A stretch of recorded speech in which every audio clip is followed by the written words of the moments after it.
Assalamualaikum warahmatullahi wabarakatuh. Hadirin yang dimuliakan Allah Subhanahu wa taala. Allah meletakkan kebahagiaan, kejayaan, kesuksesan hidup di dunia maupun di akhirat, yaitu dengan mengamalkan agama secara sempurna, yaitu dengan mengikuti jalannya baginda Nabi Muhammad sallallahu alaihi wasallam dan jalannya para sahabat radhiyallahu anhum ajmain. Hadirin yang dimuliakan Allah Subhanahu wa taala, penting bagi kita untuk menuntut ilmu. Kita mendengar maupun membaca, ya. Apabila kita tidak sempat berduduk ngaji, maka kita masih bisa mendengarkan melalui YouTube, MP3 dan sebagainya. Karena banyak ustadz-ustadz, guru-guru yang membagikan ilmunya melalui media-media. Dalam kesempatan ini saya, Rizali Rahman, akan berbagi juga ilmu yang saya dapatkan dan yang saya pelajari, yaitu dengan membaca kitab terjemah. Yaitu kitab yang saya baca ini adalah kitab Fadilah Amal. Jadi apa yang saya bagi ini yang semampu saya saja. Tapi sebelum itu, ketika kita dalam majelis, pastikan kita masih wudhu yang terjaga, ya, berwudhu. Semoga kita mendapatkan keberkahan di situ karena kita wudhu.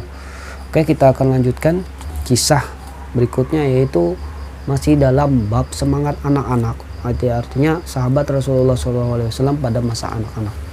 Kisah ke-15, kisah Ibnu Abbas radhiyallahu anhuma, merantai hamba sahayanya, judulnya, ya. Sebelumnya Ikrimah rahmatullah alaih adalah hamba sahaya milik Abdullah bin Abbas radhiyallahu an. Kemudian ia menjadi seorang ulama yang terkenal.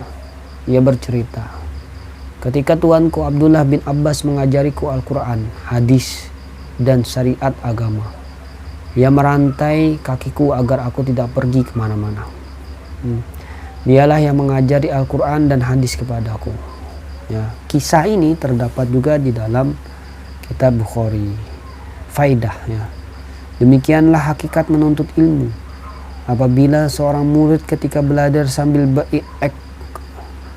berekreasi, berpergian, dan bersukaria ke pasar, maka apa yang dilakukannya itu menyia-nyiakan umurnya saja. Sebagai hasil pendidikannya, akhirnya seorang budak dapat menjadi seorang ulama yang bergelar Bahrul Ummah atau Hibrul Ummah.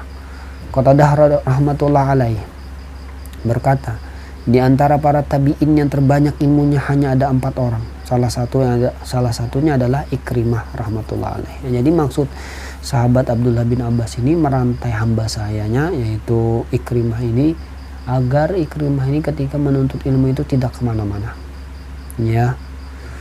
Ini semoga kita dapat mengambil hikmah dari kisah ini, kita dapat mengamalkannya dan juga kita menyampaikannya. Saya mohon maaf apabila ada salah kata dan perbuatan.